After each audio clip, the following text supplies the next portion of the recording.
from our nation's capital. Kaitlan, what does that mean? What's George Soros trying to do with the immigration crisis? Good morning. Okay, so George Soros is this foreign-born left-wing guy who essentially wants to change the nature of our country. And in this data dump, one of the memos was about the refugee crisis. And they made 3 points. They think that they've been successful at influencing immigration policy across the world. They think that the refugee crisis is an opportunity to continue doing so. And they think the refugee crisis is the new normal. And George Soros is this guy who is a staunch advocate for open borders. He wants people to be able to go wherever they want, whenever they want, for whatever reason. And for him, he sees this immigration policy, this crisis, as a vehicle to further his immigration agenda. All right, guys, so we got to talk about CNN's Kaitlan Collins, who's a fascinating character, okay? And an example of how these journalists are for sale. That a lot of these people that you see on TV are actors, okay? They're actors, right? They're for sale to the highest bidder, okay? And they will adopt the political opinions of the highest bidder, okay?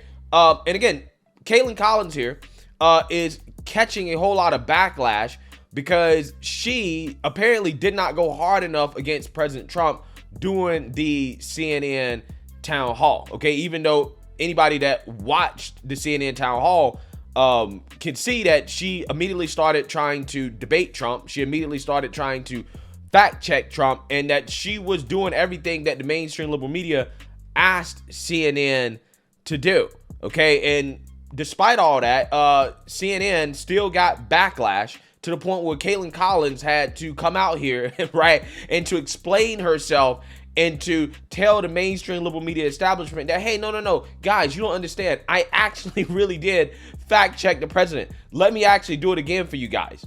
Good evening, and thanks for joining me. About last night, the 70 minutes that I spent on stage in New Hampshire with former President Donald Trump was a major inflection point in the Republican Party's search for its nominee and potentially the starting line for America's next presidential race. It's important to remember that he is right now the GOP frontrunner, a race that he is running, as noted, while being criminally indicted, found civilly liable, and under investigation for everything from his handling of classified documents to his business empire. Also notable is the Republican reaction on Capitol Hill today to someone who could easily once again become their party's nominee. Does it worry you that your party's leading presidential candidate is advanced? Of course it does. That's why I don't intend to support him for the Republican nomination.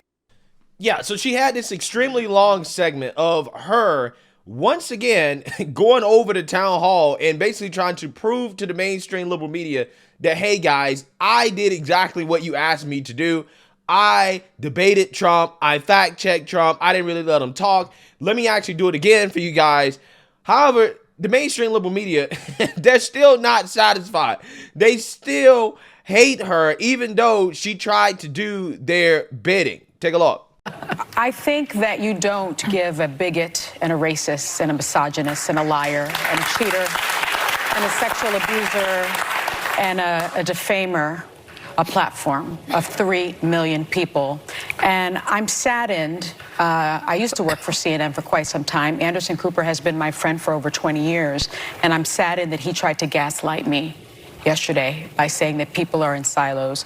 People aren't living in a silo. They are choosing to listen to the lies or not. 46.9% of people voted for Trump in 2020, but he lost the popular vote by over 7 million people. We know who this man is. We learned who this man is, and we did not need to see what we saw. I think that that town hall will be studied in journalism schools around the country as to what not to do. It was not fact-checked appropriately. I don't believe, she tried, again, the girl tried. Let's give her some good credit enough in that type of situation. Can I just not be interrupted for a second? she didn't have the range.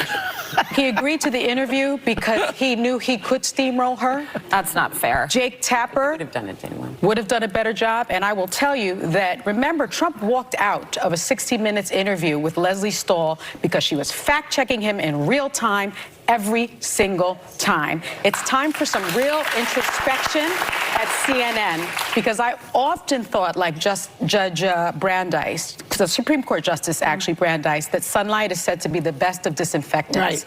Right. This time, But that's what this is. No, CNN went with Les Moonves. This was a business decision. Oh. Les Moonves said this was awful for the country, but it was good for CBS. This was CNN. awful for the country. CBS. It was awful for the country, but congratulations, CNN, for making a little bit of money on the backs of our democracy. Respect. boy, wow. Again, these people show you time and time again that they're fascists. They don't actually really believe in real journalism, okay? What Sonny Holston's definition of journalism is don't let Trump talk, right? Screw the voters, okay?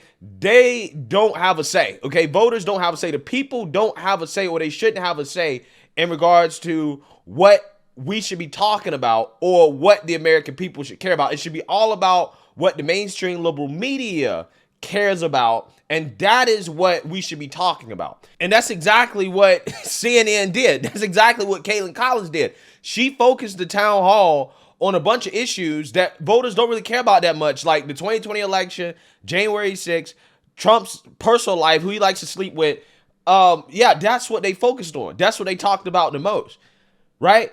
Which is exactly what the mainstream liberal media wants to talk about. And it's hilarious and fascinating because just a few years ago, before Kaitlan Collins sold out to CNN, she was a White House correspondent for the Daily Caller, which is a more conservative-leaning outlet. And she literally spoke out against this idea that the media should be the ones that are driving the narrative, or that the media should be the ones that are determining what the American people should care about or what questions is asked. She actually said, no, this is about the voters. It's all about what the voters care about, not necessarily what the media cares about.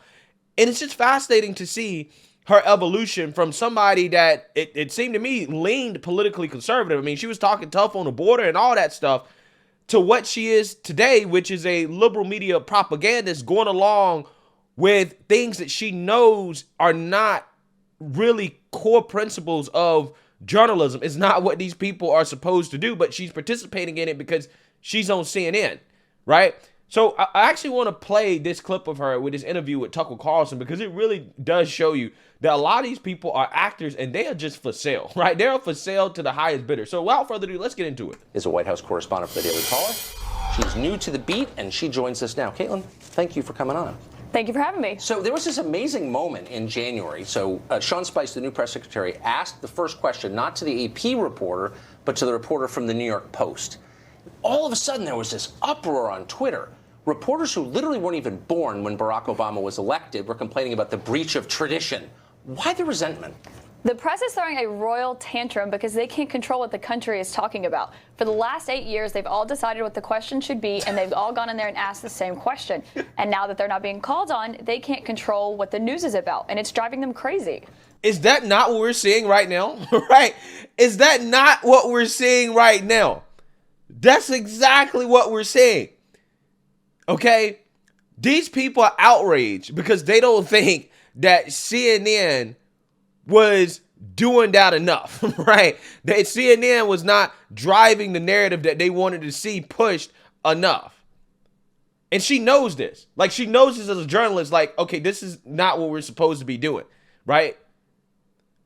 Again, it's funny because instead of being apologetic, right? Instead of actually capitulating to her colleagues in the liberal media, she should be talking like this and saying, no, this is not how journalism works. I'm not supposed to go on stage and debate Trump, right? We're supposed to let the voters drive the conversation and talk about what they want to talk about and address the issues that they want to address.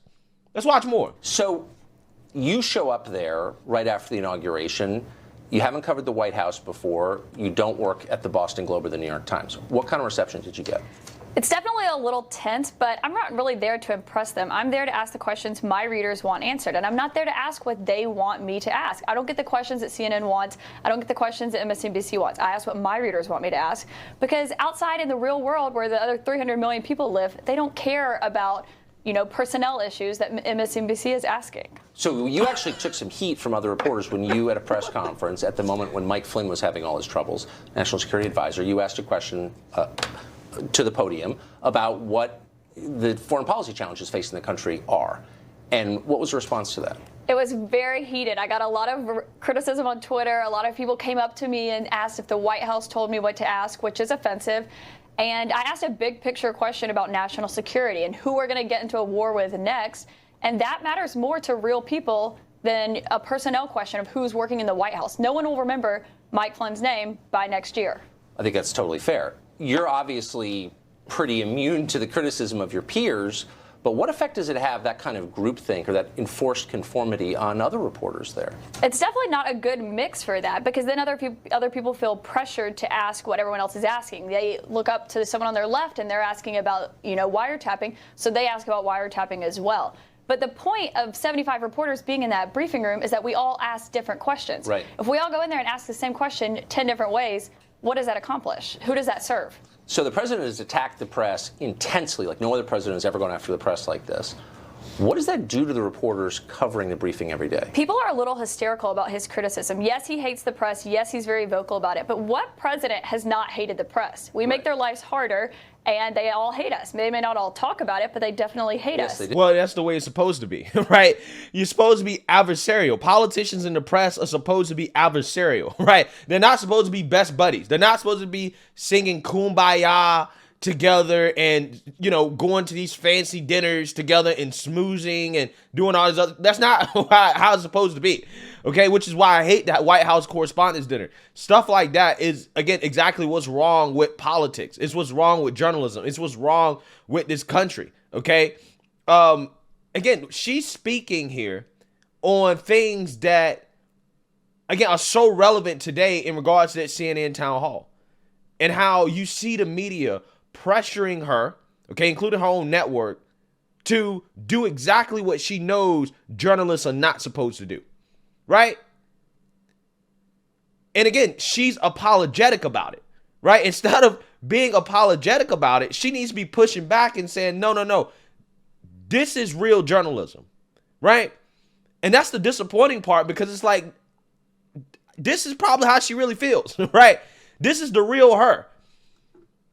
But again, you know, when you work for a liberal media outlet, you can see the influences that they have on these people, how they make these people turn into exactly what they claim that they're against, right? You turn into propagandists instead of actually being journalists. It's just so fascinating. They do.